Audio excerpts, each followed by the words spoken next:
الله الرحمن الرحيم. Assalamu alaikum wa rahmatullahi wa barakatuhu. I welcome you to another episode of our series As-Safara Al-Keram, where we strive to be in the company of the blessed and holy angels by perfecting our recitation of the Quran. The recitation of the Quran is one of the primary ways to increase our own iman. As one beautiful parable tells us, the heart is afflicted with rust, and one of the ways to remove this rust is by reciting the Quran. That is why Allah subhanahu wa ta'ala describes the believers as those who recite the Quran.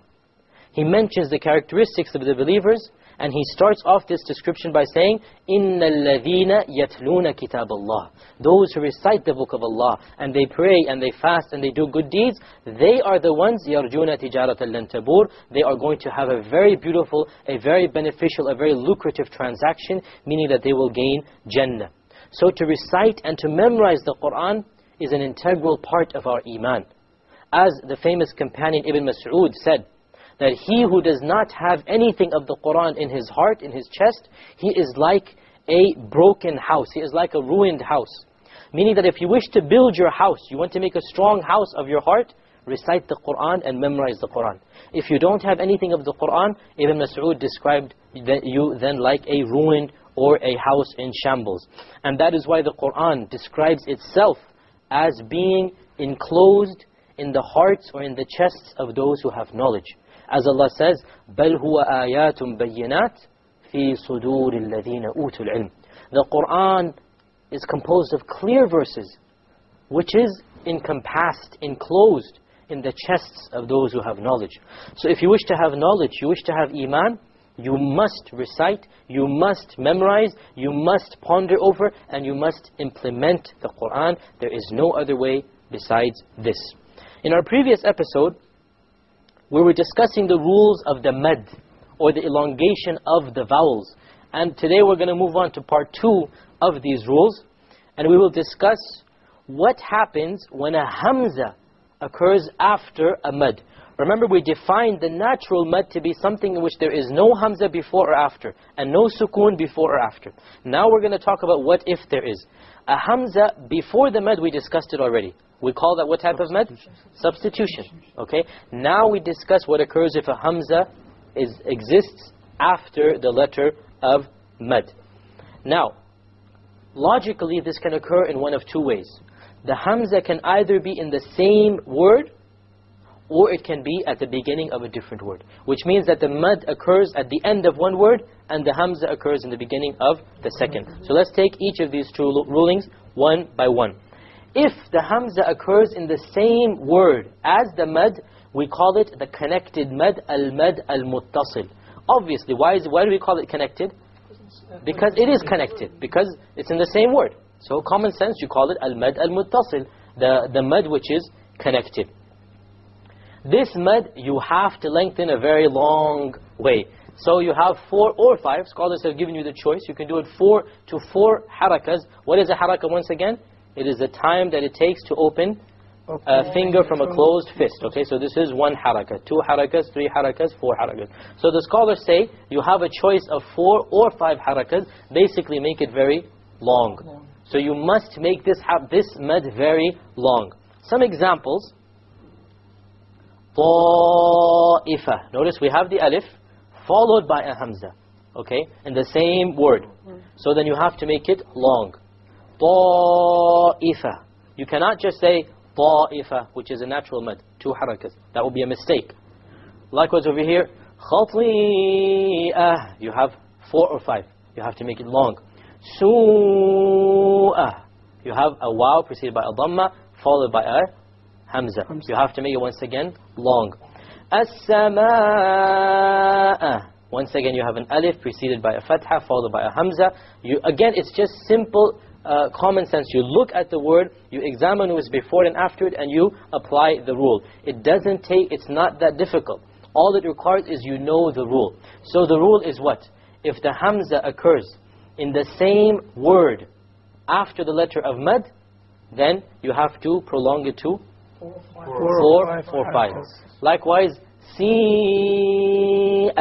You have a ya preceded by a kasra, followed by a hamza. Once again, you make it long.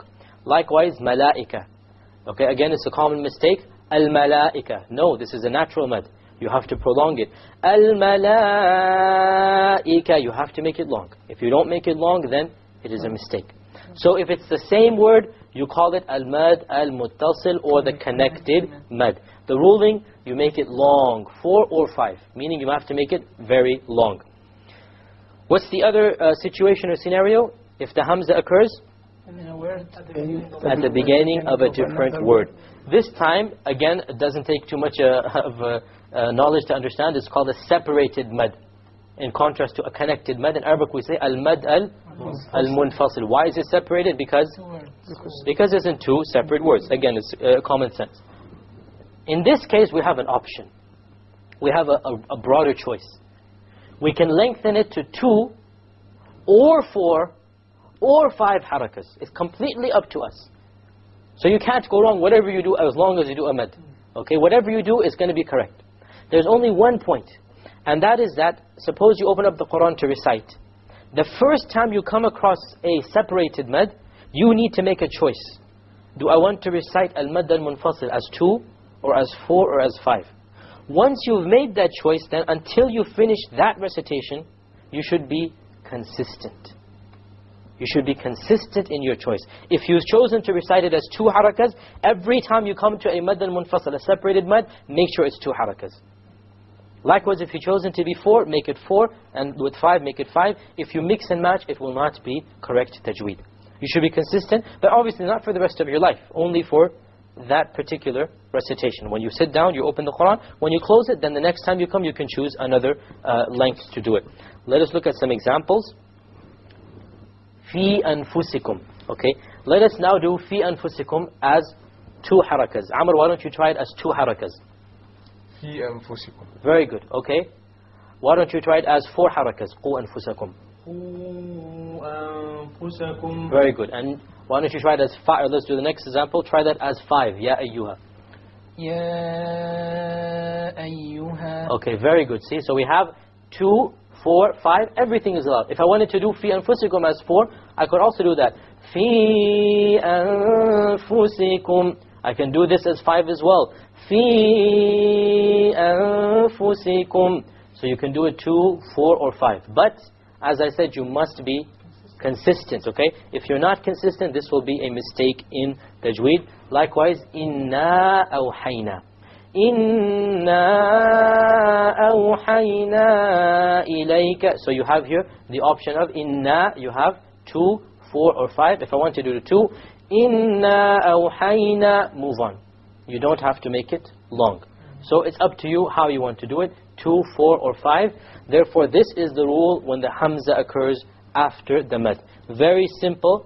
If the hamza occurs in the same word, it is called the connected mad. Al-mad al-muttasil. And in this case, you must make it long. 4 or 5, but long. You have no option of making it short. If it occurs in a different word, then you have the option. If you want, you can make it 2. If you want, you can make it 4. And if you want, you can make it 5. But you must be consistent in what you are reciting. If you recite the first time as 2, it must be continually 2, and so on and so forth. Let us now recite Surah Al-Tariq together, and let us try to make different choices of the mad. Surah Al-Tariq is the 86th surah in the Quran. أعوذ بالله من الشيطان الرجيم. أعوذ بالله من الشيطان الرجيم. بسم الله الرحمن الرحيم. بسم الله الرحمن الرحيم. والسماء والطارق. والسماء والطارق. Okay, what type of mad is in the sama? It's a connected mad. So you must make it long. If I were to say, وَالسَّمَاءِ وَالطَّارِقِ, that's a mistake, not allowed. I have made a mistake in tajweed. It must be long. How about in al-tariq? What type of mad is there? Natural mad. Okay. Let us now move on. وَمَا أَدْرَاكَ مَا الطَّارِقُ وَمَا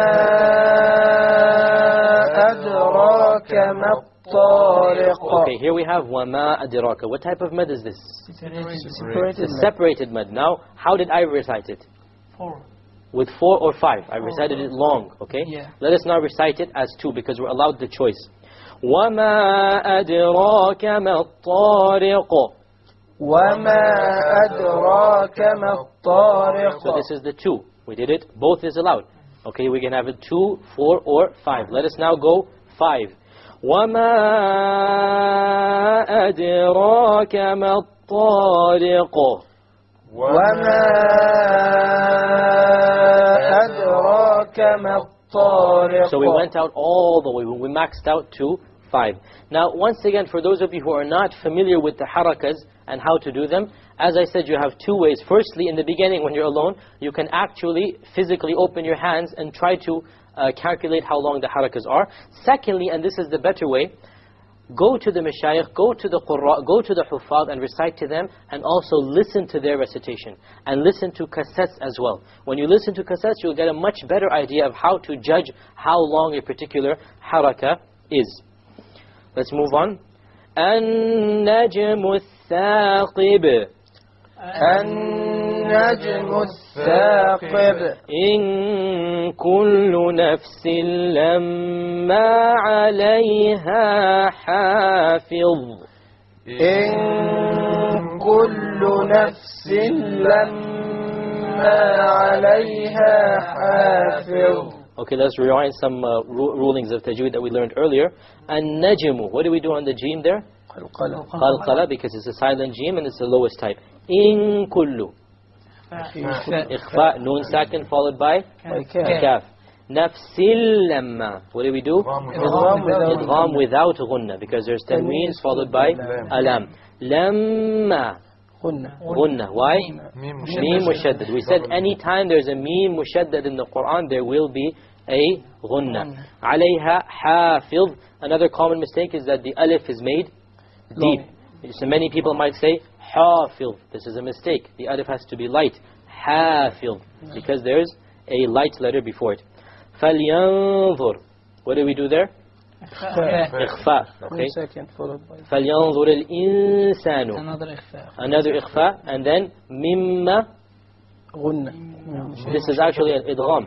This is an idgham because أصله is min ma, right?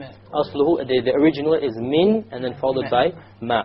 So فلينظر الإنسان مما خلق فلينظر الإنسان مما خلق خلق من ماء دافق خلق من ماء دافق. The ma'in, we have no choice. We have to make it long, okay? يخرج من بين الصلب والترائب يخرج من بين الصلب والترائب